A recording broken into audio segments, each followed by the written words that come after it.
আজ চলো বানাই বাঙালির প্রিয় শুক্তো রেসিপি। এখন তো প্রায় গরম পড়ে গেছে আর এই সময় প্রচুর পরিমাণে সজনে ডাঁটা পাওয়া যায়। আর এই সজনে ডাঁটা ছাড়া শুক্তো একদমই অসম্পূর্ণ। শুক্তো করার জন্য প্রথমে সবজিগুলোকে কেটে নিয়েছি। এবার কড়াইয়ের মধ্যে সর্ষের তেল গরম করে বড়িগুলোকে একটু লাল লাল করে ভেজে তুলে নেব। এবার একে একে উচ্ছে আর বেগুনকে একটু লাল করে ভেজে তুলে নেব। এবার কাঁচকলা, আলু, রাঙা আলু ডাঁটাকে একসাথে হালকা একটু ভেজে নেব। এবার ফোড়নের জন্য সর্ষের তেল গরম করে ওর মধ্যে তেজপাতা, শুকনো লঙ্কা, 5 ফোড়ন আর একটু আদা বাটা দিয়ে ভালোভাবে একটু ভেজে নেব, যতক্ষণ না পর্যন্ত আদা থেকে কাঁচা গন্ধটা চলে না যায়।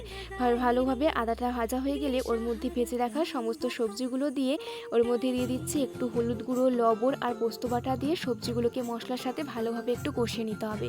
ভালোভাবে সবজির সাথে কষানো হয়ে গেলে দিয়ে দিচ্ছি ওর মধ্যে দুধ আর পরিমাণ মতো জল দিয়ে সবজিগুলোকে একটু সেদ্ধ করে নেব।